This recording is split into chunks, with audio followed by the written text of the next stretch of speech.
FR online TV हेरेर बस्नुभएका तपाईँ सम्पूर्ण दर्शक महानुभावहरूलाई हार्दिक स्वागत गर्न चाहन्छु।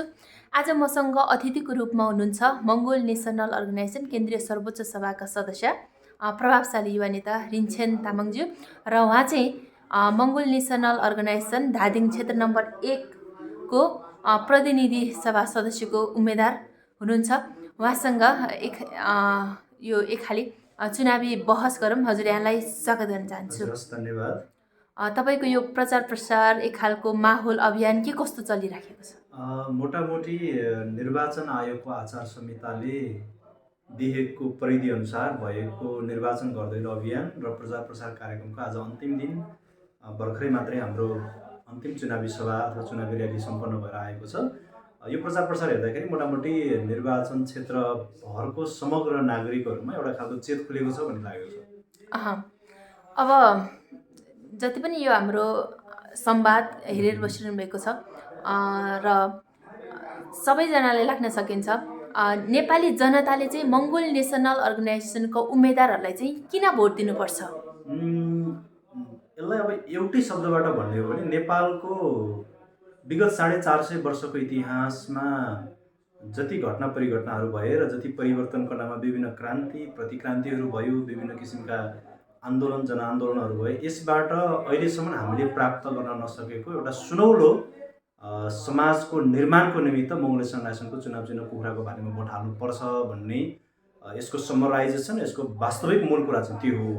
र देशभित्रको अहिलेको जति व्यथितिहरू छ, अहिलेको विभिन्न राजनीतिक दलहरूबाट नेपालको समग्र नागरिकहरू जसरी लुटिराखेको छ, नेपालमा 2007 सालबाट सुरुवात भएको राजनीतिक आन्दोलनको क्रम 2046-47 हुँदै 52 सालको कथित जनयुद्ध 62-63बाट सम्पन्न भएर यो झन्डै लामो चाहिँ 70 वर्ष त 7 दशकभन्दा लामो यो एउटा चाहिँ राजनीतिक परिवेशले फड्को मार्दै गर्दाखेरि पनि 2007 सालको पुस्ताले जे अपेक्षा गरेर त्यो क्रान्तिमा हाम फालेका थिए, 2079 सालको हामी अहिलेको तेस्रो पुस्तामा आइपुग्दाखेरि त्यो परिवर्तन देख्न नसकेको कारणले गर्दाखेरि नेपालको वास्तविक नयाँ नेपालको चित्रलाई चाहिँ समग्र जनताहरूको अगाडि देखाउनको निमित्त र उहाँले त्यो अनुभूत गर्ने ठाउँमा पुर्याउनको निमित्त मङ्गोल नेसनल अर्गनाइजेसनको चुनाव चिन्ह कुखुराको बारेमा समग्र नेपालको नागरिकहरूले चाहिँ भोट हाल्नुपर्ने बेला आएको छ। यो नेपालको राजनीतिक अवस्था, घटना परिघटना र नेपालको राजनीतिक दलहरू देखेर जनताहरू दिक्दार भइसकेको देखिन्छ र जुनसुकै राजनीतिक दल आए पनि उही नै हो भनेर जनताहरूले अहिले फेरि नयाँ पार्टीलाई हेर्ने भनेर जस्तै अरू अस्ति भर्खरै खोलेको राजनीतिक दलहरूको पनि एकदमै गुणगान गाएर हिँडिरहेको देखिन्छ।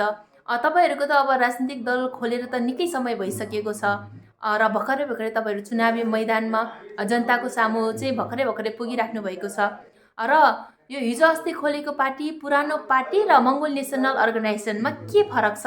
जनतालाई छुट्याइदिनुहोस्। यो त आकाश पातालको फरक छ।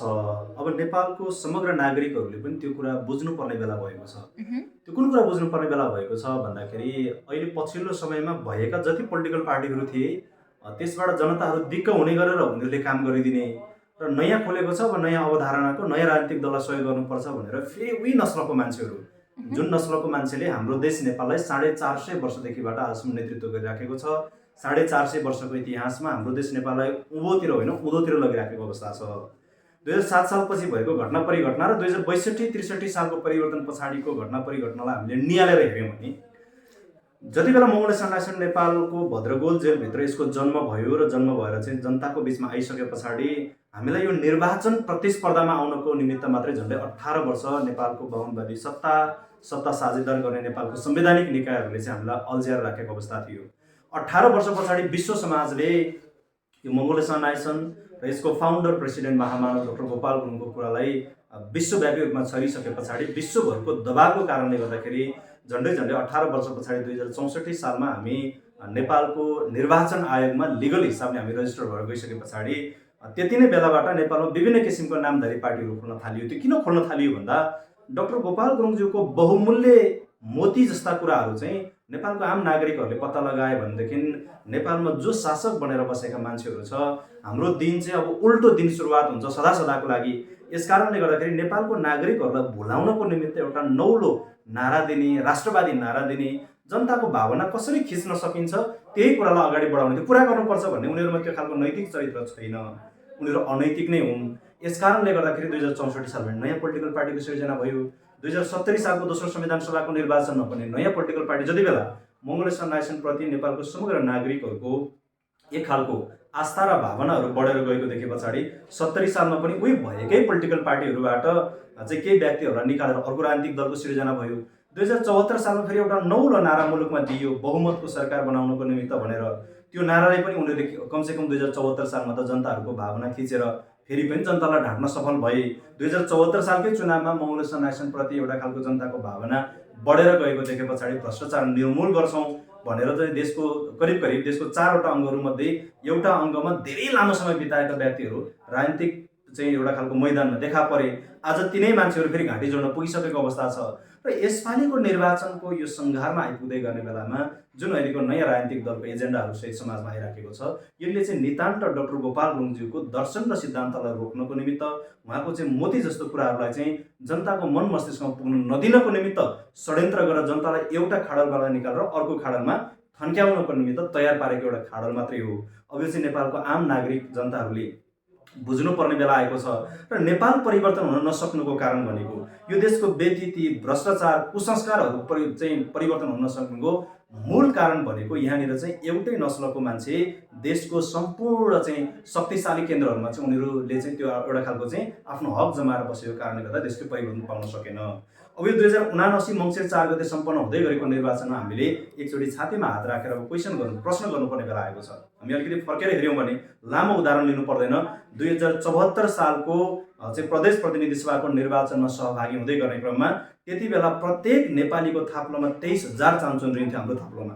आज त्यसको 5 वर्ष बढेर गएको छ। 2074 सालमा नेपालको जनसङ्ख्या जति थियो त्योभन्दा जनसङ्ख्या बढेर गएको छ। यदि नेपालको शासकहरूले ठुलो प्रगति गर्न नसके भने कमसेकम त्यति बेला हाम्रो टाउकोमा लागेको ऋणलाई त्यति नै मात्रै सीमित राखिदिएको थियो भने कमसेकम पनि जनसङ्ख्या बढेको कारणले गर्दा त्यो ऋण डिभाइड हुँदाखेरि झन्डै 23,000बाट घटेर कमसेकम 20,000मा आउँथ्यो होला। तर नेपालको शासकले हामीलाई कहाँ पुर्याइदियो भने 74 सालमा 23,000 भएको ऋण 5 वर्ष पछाडि 2079 सालमा 23,000बाट बढेर झन्डै 63,000 रुपियाँ हामी प्रत्येक नेपालीको थाप्लोमा ऋणको भारी बोकाइदिएको छ। अनि त्यही 74 सालमा चुनाव जितेर गएका देशका शासक, अहिलेको जुन शक्तिमा बसेका शासकहरू जो छ उनीहरूको चाहिँ 5 वर्षको अन्तरालमा नेपाली जनताको टाउकोमा 23,000बाट 63,000 ऋण पुग्यो। नेपाली जनताको मतले जितेर सत्तामा गएका व्यक्तिहरूको 2074 सालमा उसँग जति सम्पत्ति थियो त्यसको दोब्बर सम्पत्ति चाहिँ उसले थुपारिसकेको अवस्था छ। यसकारणले गर्दाखेरि नेपालको हरेक नागरिकहरूले एकचोटि छातीमा हात राखेर यो देश बनाउनु पर्ने जिम्मेवारी छ। अहिले चाहिँ बाटोघाटो पुलपुलेसाको कुरा हो भने यो देशको माटो जोगाउनु पहिलो हाम्रो चाहिँ अहिलेको स्वार्थ अथवा उद्देश्य हुनुपर्छ र यसको निमित्त नै अहिलेको नेपालमा खुलेको हरेक राजनीतिक दलहरूले फेरि पनि के गर्न खोजिराखेको छ भन्दा डाक्टर गोपाल गुरुङज्यूको दर्शन र सिद्धान्त भनेको समाजमा एकपटक स्थापित भइसके पछाडि यसले दीर्घकालीन परिवर्तन र दीर्घजीवी परिवर्तन ल्याउन सक्ने भएको कारणले गर्दाखेरि यसलाई रोक्नको निमित्त विभिन्न किसिमका जनताको भावना खिच्ने, हेर्दाखेरि अलिक क्रान्तिकारी खालको जस्तो नाराहरू दिएर फेरि पनि बग्रेती पोलिटिकल अथवा राजनीतिक दलहरूको सिर्जना भएको छ। अन्तिममा गएर तिनीहरू पनि घाँटी एकैपट्टि जोडिन्छ र नेपालको वास्तविक राजनीतिक परिवर्तनको निमित्त मङ्गोलियन नेसन एकापट्टि र अहिले भएको सबै राजनीतिक दलहरू एकापट्टि पुगेर चाहिँ देशको वास्तविक राजनीतिको सुरुवात हुन्छ। यसकारणले गर्दाखेरि पनि देशमा अहिले भएको सबै राजनीतिक दलहरूभन्दा मङ्गोलियन नेसन पृथक छ भन्ने चाहिँ हाम्रो बुझाइ। तपाईँको भनाइअनुरूप नेपालमा चाहिँ नस्लको राजनीति भइराखेको छ। अवश्य पनि जस्तै अब नेपालमा तपाईँहरूको जुन मङ्गोल नेसनल अर्गनाइजेसनमा चाहिँ जति पनि अहिले नयाँ पार्टी खोलेका र पुराना राजनीतिक दलहरूको नेतृत्व गरिरहेको नस्ला छन्, तपाईँहरूको मङ्गोल नेसनल अर्गनाइजेसनमा चाहिँ त्यो अहिले शासक रहेको र शासक बन्नको लागि तयार भइरहेको जति पनि नयाँ पार्टी खोलेर बसिरहेको मान्छेहरूको नस्ल बोकिएको मान्छेहरू चाहिँ तपाईँहरूको सङ्गठनमा हुन्छन् कि हुँदैनन्? प्रष्ट पार्टी यो यस्तो हुन्छ, यो त समग्र मङ्गोलहरूको हितको निमित्त खोलेको राजनीतिक दल हो। हाम्रो दलभित्र भन्दा पनि हामीले चलाएको देशभित्र चाहिँ उनीहरू अट्न सक्छन् भनेर बुझ्नु जरुरी छ। हामीले यो दलभित्र अटाउनको निमित्त हो भनेदेखि त यो दलको मेकानिजम, यो दलले अहिले गरिराखेको सङ्घर्ष, यत्रो कुराहरूको आवश्यकता नै थिएन। यस कारणले गर्दाखेरि हामीले स्पष्ट बुझ्नुपर्ने कुरा के हो भन्दा नेपालमा 2वटा नस्लको मान्छेहरू बसिराखेको छ। 80% मेजोरिटीमा रहेको चाहिँ नेपालको जो हिन्दू मूलवासी मङ्गोलहरू छ त्यो मान्छेहरूलाई 20% माइनोरिटीमा रहेको मान्छेहरूले शासन गरेको कारणले गर्दा देश विकास हुन सकेन। अब देश सञ्चालन गर्नको निमित्त माइनोरिटीले होइन मेजोरिटीले सञ्चालन गर्छ र देशभित्र मेजोरिटीमा रहेको इन्डिजिनियस पिपल र 20% रहेको माइनोरिटीमा रहेको हिन्दू आर्य ब्राह्मण क्षेत्रीहरू पनि अट्न सक्छन्। उनीहरू पनि अटाएर एउटा सद्भावयुक्त समाज निर्माण गरेर जाने चाहिँ सङ्गठनको एउटा खालको उद्देश्य छ। तपाईँ चाहिँ अब मङ्गोल नेसनल अर्गनाइजेसनलाई यहाँसम्म लिएर आउनका निमित्त एकदमै अतुलनीय योगदान पुर्याउनु भएका एउटा मङ्गोल नेसनल अर्गनाइजेसनको खम्बा नै हुनुहुन्छ। मैले पनि नजिकबाट नै हेरिरहेको छु तपाईँको मङ्गोल नेसनल अर्गनाइजेसनप्रतिको त्याग, लगाव, सङ्घर्ष, जति पनि स्वच्छ इमान्दारिता छ। अब तपाईँ मङ्गोल जति पनि अब यो हाम्रो एफआर अनलाइन टिभी हेरेर बसिरहनुभएका सम्पूर्ण दर्शक महानुभावहरूलाई र आगामी जुन हाम्रो आउँदै गरेको 4 गतिको निर्वाचनको निमित्त भोट हाल्नको लागि तम तयार रहेका सम्पूर्ण मतदाताहरूलाई चाहिँ के भन्न चाहनुहुन्छ? देशको सम्पूर्ण नागरिक, त्यो जो आम मतदाता मङ्सिर 4 को निर्वाचनलाई कुरेर बसिराख्नु भएको सबै आम मतदाता जो नेपालको विगतको राजनीतिक परिवेशको कारणले गर्दाखेरि दिक्क भएर बसेका नागरिक, जुन राजनीतिक दललाई भोट हाले पनि अन्तिममा हामीले केही नपाउने रहेछौँ, यस कारणले गर्दाखेरि किन हाल्ने भनेर त्यो खालको चाहिँ एउटा नफरतयुक्त चाहिँ परिवेश सृजना गरेर बसिराखेको मान्छेहरू र चाहिँ भोट हाल्नको निमित्त तयार भएर बसिराखेको आम मतदाताहरूले पनि बुझ्नुपर्ने बेला चाहिँ के चाहिँ आएको छ भनेको मतको प्रयोग गरेर आफ्नो निमित्त अथवा समाज र देशको सेवा गर्नको निमित्त एउटा नेतृत्व पङ्क्तिमा मान्छे पुर्याउने व्यवस्था चाहिँ यो मतदान र निर्वाचन प्रक्रिया हो। यस कारणले गर्दाखेरि मतको दुरुपयोग गर्नु त हाम्रो निमित्त घातक छ। विगतको इतिहासले पनि देखायो। 2070 सालको दोस्रो संविधान सभाको निर्वाचन, 2074 सालमा नेपालमा पहिलो भएको प्रतिनिधि सभा र प्रदेश सभाको निर्वाचन र अहिले सम्पन्न हुँदै गरेको यो चाहिँ मङ्सिर 4 को निर्वाचन, यो सबै निर्वाचनहरू भनेको देशको एउटा असली अभिभावक चुन्ने चाहिँ एउटा निर्वाचन भएको कारणले गर्दाखेरि हामीले कसैको नि बहकाउन नपरिकन, कसैको नि प्रलोभन नपरिकन यसको चाहिँ समुचित सदुपयोग गर्नुपर्छ। र यो व्यवस्था जति बेला मुलुकमा हिजोको एउटा कालखण्ड थियो, त्यति बेला चाहिँ नेपालको कुनै पनि नागरिक उसँग क्षमताको आधारमा ऊ देशको राष्ट्रप्रमुख हुन पाउने अधिकार हुँदैन थियो। यो देशमा लुलु, लङ्गडो, चाहिँ खोरोन्डो, कानो, बेबिचारी जोसुकै भए पनि एउटा मान्छेको गर्भबाट जन्मेको मान्छे यो देशको राष्ट्रप्रमुख हुन पाउने एउटा व्यवस्थालाई सदाको लागि सत्याच्युत गरेर जनताको भावना समेट्न सक्ने, जनताको दुःख, व्यथा, पीडाहरूमा चाहिँ एउटा खालको सँगै बसेर सान्त्वना दिन सक्ने योग्य नेतृत्व छान्नको निमित्त, चुन्नको निमित्त एउटा सुनौलो व्यवस्था, लोकतन्त्र भन्ने व्यवस्था यो मुलुकमा मङ्गोल नेसनल अर्गनाइजेसनको संस्थापक प्रेसिडेन्ट महामानव डाक्टर गोपाल गुरुङज्यूको जीवन सङ्घर्षले मुलुकमा लोकतान्त्रिक व्यवस्था आएको छ। त्यो लोकतान्त्रिक व्यवस्थाले दिएको निर्वाचन प्रक्रियाले जनताले आफ्नो मत, आफूलाई मन परेको, आफूले चाहिँ नेतृत्वकर्ताहरूबाट आएको प्रतिबद्धता र उहाँले दिएको चाहिँ जुन एउटा खालको वचन छ, त्यो वचनमा आफूलाई भरपूर मात्रामा चाहिँ आफूलाई पूर्ण विश्वास भइसके पछाडि आफ्नो मतपेटिकाको गर्वमा खसालेर एउटा नयाँ नेतृत्व चुन्ने एउटा सुनौलो व्यवस्था मुलुकमा आइपुगेको छ। र यो भोटको अधिकार भनेको किनबेच हुनको लागि होइन, आफ्नो भोटबाट देश र समाज जोगाउन सक्ने असल नेतृत्व चुन्ने एउटा व्यवस्था भएको कारणले गर्दा म आम नागरिकहरूलाई आह्वान गर्न चाहन्छु, विश्वकै इतिहासमा हामीले यो मत भनेको किन्ने र बेच्ने कुरा होइन। यो मत भनेको विचार, सिद्धान्त, दर्शन सुनेर उसको त्याग, तपस्या र बलिदान हेरेर यो मान्छेलाई दिँदाखेरि समाज र देशलाई डोहोर्याउन सक्छ भनेर पूर्ण रूपमा विश्वस्त भएर भोट हाल्ने कुरा भएको कारणले मतको दुरुपयोग नगर्नको निमित्त अनुरोध गर्न चाहन्छु। र अन्तमा विशेष गरी हामी नेपालको अहिलेको 21औं शताब्दीको नागरिकहरूमा जुन एउटा खालको चेतनाको स्तर कमजोर भएको कारणले गर्दाखेरि अझै पनि देशका शासकहरूले कसरी बुझिराखेका छन् भन्दा हामी मङ्सिर 4 को निर्वाचनको तयारीमा लाग्दै गर्दाखेरि अझै पनि निर्वाचनको मैदानमा ओर्लिने बेलामा विजेता घोषणा गरेर निर्वाचनको मैदानमा प्रतिस्पर्धा गर्ने वातावरण बनिराखेको छ। निर्वाचन भनेको नितान्त यो प्रतिस्पर्धा हो। जनताको मतले राम्रो काम गर्ने मान्छेलाई चाहिँ स्याबासी दिएर अगाडि बढाउने र गलत काम गर्ने, बदमास काम गर्ने मान्छेलाई सदाको लागि राजनीतिक क्षेत्रबाट विदा गरेर त्यो ठाउँमा चाहिँ एउटा सक्षम नेतृत्व इस्टाब्लिस गर्ने, सक्षम नेतृत्वलाई स्थापित गर्ने एउटा व्यवस्था भएको कारणले गर्दा यो निर्वाचनलाई हामीले अलिकति भुलचुक गर्न हुँदैन। र यो मुलुकमा अहिले हामीले के देख्न सक्छौँ भन्दा 2070 सालको दोस्रो संविधान सभाको निर्वाचनबाट हामीले जिताएर शासकहरूलाई सत्तामा पुर्यायौँ। 2072 सालमा आएको महाभूकम्पमा ती नेताहरूबाट हामीले न राहत पायौँ, न उनीहरूबाट सान्त्वना पायौँ। यो देशको सबै नागरिकहरूले चाहिँ पाउने गरेर विश्व समाजले जुटाएर पठाइदिएको जुन एउटा राहत सामग्री अथवा चाहिँ पैसाहरूमाथि पनि देशको शासकहरूले लुचाचुडी गरेर राजनीति गर्न मात्रै थाले। हामीलाई त्यस्तो खालको चाहिँ एउटा दुःखमा चाहिँ हामीलाई झेलिनुको निमित्त चाहिँ विवश तुल्याएको अवस्था छ। 2074 सालको निर्वाचनमा पनि हाम्रो समग्र देशभरिबाट बहुमतको सरकारको नाममा उही नस्लको मान्छेलाई चुनाव जिताएर पठाउँदाको दुष्परिणाम 2076 सालमा मुलुकमा आएको जुन एउटा कोभिड-19 कोरोना भाइरसको बेलामा विश्वभरि कोरोना भाइरसको बेलामा लकडाउन गर्दाखेरि सरकारको तर्फबाट जनताको निमित्त राहत सामग्रीहरू उपलब्ध गराएको थियो। तर हाम्रो देश नेपालमा राहत सामग्री त दिन सकेन। कोभिड-19 कोरोना भाइरसले हाम्रो मान्छेहरूलाई चाहिँ त्यो भाइरसले भेट्दै गर्दाखेरि हस्पिटलमा उपचार गर्ने बेलामा अक्सिजन समेत दिन नसकेर आफैले अक्सिजन खोजेर ल्याउन सक्नेले जिउ जोगाउन सके, आफ्नो प्राण जोगाउन सके।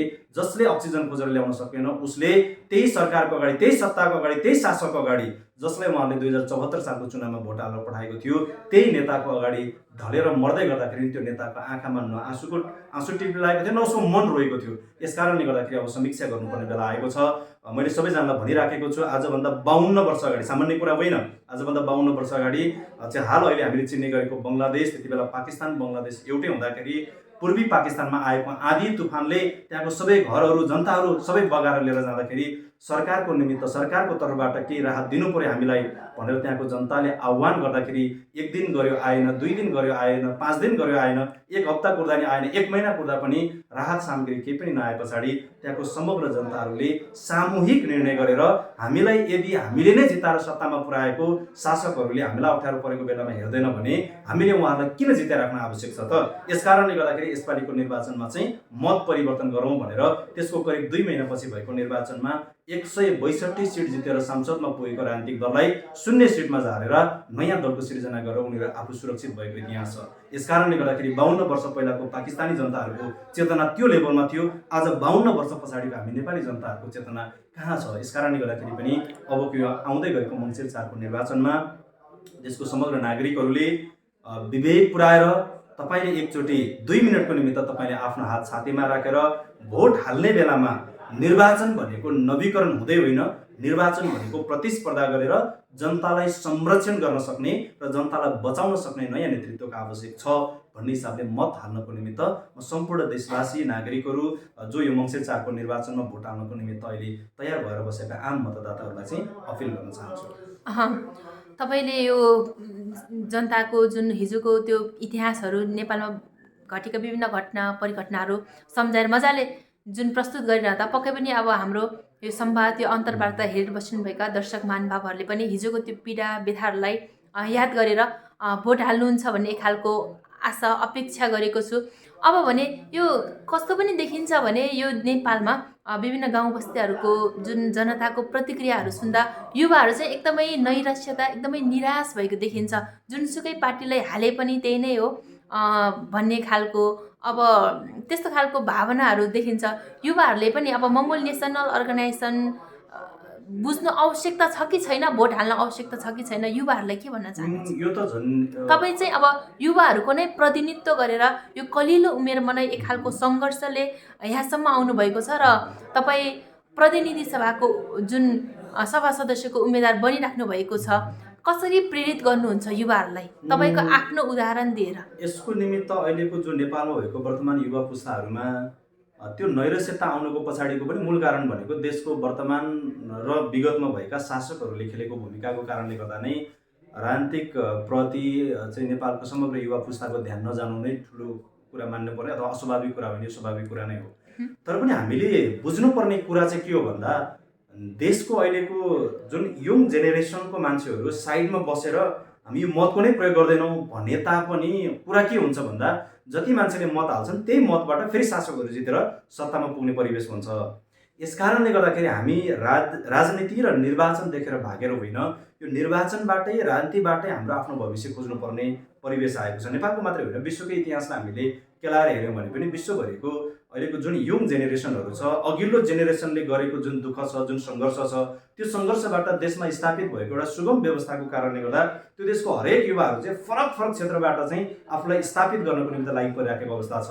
र विश्वकै इतिहासमा त्यो दक्षिण अफ्रिकाको नेल्सन मण्डेलाको पालाको कुरा गरौँ कि त्यो अमेरिकामा चाहिँ मार्टिन लुथर किङको बेलाको कुरा गरौँ कि अथवा यो चाहिँ भारतको भीमराव अम्बेडकरको बेलाको कुरा गरौँ अथवा यो हिजो चीनको माओ त्से-तुङको बेलाको कुरा गरौँ र नेपालको हकमा अहिलेको हाम्रो जेनेरेसन भनेको हामी नितान्त अहिलेको चाहिँ नेपालको 80% नन हिन्दुज इन्डिजिनियस मङ्गोल समुदायको हामी समग्र युवा पुस्ताले अथवा यङ जेनेरेसनहरूले हामीले एकचोटि सेक्रिफाइस गर्नै पर्छ यो राजनीतिभित्रबाट नै। यदि हामी पनि यहाँबाट भाग्यौँ भने देशमा राजनीतिबाट परिवर्तन आउँदैन, जुन नेतालाई जिता पनि त्यही हो भनेर हामी यहाँबाट भाग्यौँ भने हेर्नुहोस् अब हामीभन्दा हामीभन्दा पछि आउने नेक्स्ट जेनेरेसनको पालामा देशको करिब करिब सबै कुराहरू सकेर गइसक्ने अवस्था बन्छ। हिजो दक्षिण अफ्रिकामा नेल्सन मण्डेलाको पालामा त्यो पुस्ताको युवाहरूले पनि दुःख पाए। नैराश्यता हुँदै गर्दाखेरि पनि फेरि आफै भित्रबाट आफूलाई एनर्जाइज गरेर त्यो एउटा मुक्तिको लडाइँ लड्नको निमित्त चाहिँ उनीहरू लागि पर्नुपर्ने एउटा खालको परिस्थिति बनेर गयो। हिजो अमेरिकामा मार्टिन लुथर किङको पुस्ताहरूलाई पनि त्यस्तै भयो। हिजो भारतमा भीमराव अम्बेडकरको पालाको यङ जेनेरेसनहरूलाई पनि त्यही खालको चाहिँ एउटा जिम्मेवारी काममा आएको थियो। त्यही जिम्मेवारी आज नेपालको हामी 80% हिन्दू मूलवासी मङ्गोल समुदायभित्रको पनि मुटु मानिने युवा पुस्तामा त्यो जिम्मेवारी आएको छ। अब यो अहिलेको मैले सधैँभरि भन्ने गरेको छु, हाम्रो यो पुस्ता भनेको यदि त्यो सङ्घर्षलाई हामीले चाहिँ पार गर्न सक्यौँ भने हाम्रो निमित्त यो विश्वकै निमित्त र इतिहासमा नेपालको अहिलेको हाम्रो जेनेरेसनको युवाहरूले एउटा खालको सुनौलो अवसर प्राप्त गरे। देशलाई चाहिँ अहिलेसम्म जुन हिसाबले चाहिँ एउटा खालको अर्धसामन्ती मुलुक बनाएर राखेको छ यसबाट मुक्त गराउनको निमित्त हाम्रो जेनेरेसनले चाहिँ सङ्घर्ष गर्न पाउने एउटा सुनौलो अवसर हामीले प्राप्त गर्दैछौँ। यस कारणले गर्दाखेरि नेपालको समग्र युवा पुस्ता, त्यो मङ्गोल समुदाय मात्रै नभइकन हिन्दू आर्य ब्राह्मण क्षेत्रीय समुदायको युवा पुस्ताले पनि बुझ्नुपर्ने कुरा के हो भन्दा हामी विश्वका ठुल्ठुला युनिभर्सिटी पढेर संसारको चाहिँ विकसित मुलुकहरू घुमेर हाम्रो देश नेपालको निमित्त चाहिँ हामीले के गर्यौँ त, हाम्रो देश नेपाललाई हामीले हाम्रो तर्फबाट कति कन्ट्रिब्युसन दिन सक्यौँ, त्यो मतको हिसाबले, त्यो चाहिँ तपाईँको अध्ययनको हिसाबले तपाईँको आफ्नो अनुभव सेयर गरेर कति गर्न सक्यौँ त भनेर पनि एकचोटि आफूले आफूलाई सोच्नुपर्ने बेला आएको छ। यस कारणले गर्दाखेरि यो समग्र चेन्जेसको निमित्त फेरि अन्तिम कडी भनेको पोलिटिक्स नै हो। विदाउट पोलिटिक्स यो चेन्जेस पोसिबल नेपालमा मात्रै होइन विश्वको इतिहासमा भएन र थिएन पनि। यस कारणले गर्दाखेरि म अहिलेको जुन युवा पुस्ताहरू हुनुहुन्छ उहाँहरूले पनि एकचोटि बुझ्नुपर्ने बेला आएको छ। राजनीति गलत होइन, राजनीति चलाउने व्यक्तिहरू गलत हो। पोलिटिक्स भनेको, राजनीति भनेको देशको समग्र जनताहरूलाई संरक्षण गर्ने र देशको समग्र नागरिकहरूलाई एउटा दिशामा अगाडि बढाउने, डोहोर्याउने एउटा खालको चाहिँ बाटो भएको कारणले गर्दा यसलाई गलत व्याख्या गरेर होइन, हामी यही भित्र पसेर यसको विश्लेषण गरेर यो भित्रको समस्या के हो त्यो समस्यालाई बाहिर निकालेर वास्तविक कुरालाई अगाडि डोहोऱ्याएर जानुपर्ने जिम्मेवारी तपाईँ हाम्रो काममा आएको छ। यस कारणले गर्दा देशभरको समग्र युवा पुस्ता जो चाहिँ यो मङ्गोलियन नेसनको विचार, सिद्धान्त र कुराहरू सुनिराख्नु भएको नभए पनि कमसेकम देशप्रति चिन्ता गर्ने समग्र नागरिकहरूले तपाईँले अरू बेलामा, जस्तै उदाहरणको निमित्त 2078 सालको फागुन महिनामा नेपालमा एमसिसी भन्ने राष्ट्रघाती एउटा चाहिँ नीति पारित हुँदै गर्दाखेरि समग्र युवाहरू सडकमा आएर त्यो खालको चाहिँ विद्रोह भयो, आन्दोलन भयो, टाउको फुटाए, प्रहरीको टाउको फुटाए, कसैले प्रहरीको डन्डी खाएर आफ्नै टाउको फुटाउनु पर्यो। हो, त्यो युवाहरूले अब के बुझ्नुपर्छ भन्दा त्यो पास गराउने कि फेल गराउने भनेर निर्णय गर्ने निर्णायक एउटा अधिकार प्राप्त व्यक्ति अब चाहिँ हामी निर्वाचित गर्दैछौँ। यस कारणले गर्दाखेरि हामीले त्यति बेला 74 सालको चुनावमा गलत व्यक्तिलाई हामीले चाहिँ निर्वाचित गरेको कारणले गर्दा उसले लिएको निर्णयबाट हाम्रो राष्ट्रको स्वाभिमान गिर्न पुगेको छ। यस कारणले गर्दाखेरि यसको निमित्त नि युवा पुस्ताहरूले यो मङ्सिर 4 गतेको निर्वाचनलाई ध्यान दिएर यो निर्वाचनबाट नै निर्णायक शक्तिको रूपमा निर्वाचित गराउँदाखेरि कस्तो व्यक्तिलाई गराउने त भन्ने विषयमा चाहिँ अब सोच्न जरुरी छ। यति नै कुरा म अहिलेको नेपालको समग्र युवा पुस्तामा राख्न चाहन्छु। अब जाँदा जाँदै अन्तिममा तपाईँ के भन्न चाहनुहुन्छ? समग्र देशवासी नेपाल देशलाई माया गर्ने र यो देशमा स्थापित भएको लोकतन्त्र, धर्मनिरपेक्ष र प्रान्तीयताभित्र नै देशको समग्र जनताहरूको अधिकार छ, यसलाई बचाउनुपर्छ भनेर लागिराख्नु भएको आम मतदाता, देशको समग्र नागरिकहरूलाई यो मङ्सिर 4 को निर्वाचन पछाडि देश परिवर्तन गर्नको निमित्त यहाँनिर 7 चोटि, 8 चोटि, 9 चोटि, 10 चोटि होइन, यो देशमा 20 वर्ष, 30 वर्ष, 40 वर्ष, 50 वर्षको राजनीति होइन, एकैचोटि मात्रै गर्न सक्यो भने नि सही मान्छे पुग्यो भने परिवर्तन गर्न सक्छ। यो उदाहरण हामीले विगतमा देशमा भएको घटना परिघटनाबाट देख्न सकेका छौँ। यस कारणले गर्दा समग्र नागरिकहरूको मङ्सिर 4 गतेको निर्वाचनको दिनमा मत हाल्ने बेलामा कमसे कम पनि एकचोटि छातीमा हात राखेर तपाईँले मत हाल्दै गरेको राजनीतिक दलको नेता नेतृत्व, तपाईँले परीक्षा लिँदाखेरि तपाईँले लिएको परीक्षामा पास छ कि फेल छ, फेल छ भने नयाँ नेतृत्व गर्नको निमित्त आउँदै गरेको मङ्गोलियन नेसनको विचार सिद्धान्तलाई तपाईँहरूले अग्नि परीक्षाको रूपमा एकचोटि तपाईँहरूले हामीलाई चाहिँ सहयोग गर्नुपर्ने र सेवा गर्ने ठाउँ पुर्याउन आवश्यक छ भन्ने कुरा नै समग्र देशवासी, आम नागरिक र मतदाताहरूप्रति चाहिँ मेरो आफ्नो विचार चाहिँ राख्न चाहन्छु। मङ्सिर 4 गते सम्पन्न हुन गइरहेको हाम्रो प्रदेश र प्रतिनिधि सभाको निर्वाचनको निमित्त तपाईँ उम्मेदवार हुनुहुन्छ। तपाईँलाई एक खालको शुभकामना व्यक्त गर्दै तपाईँको यो महत्त्वपूर्ण समय र संवादको लागि धेरै धेरै धन्यवाद। तपाईँलाई पनि विशेष गरी यो मङ्सिर 4 को निर्वाचन प्रतिस्पर्धाको मैदानमा छौँ। मैदानमा हुँदै गर्ने क्रममा मङ्गोलियन नाइजेसनको समग्र उम्मेदवार र स्वयं म आफै पनि यति बेला मैदानमा म आफै एक्लै खुट्टा टेकेर मैदानमा उत्रिएको छु। विभिन्न राजनीतिक दलहरू बैशाखी टेकेर उभिएको छ।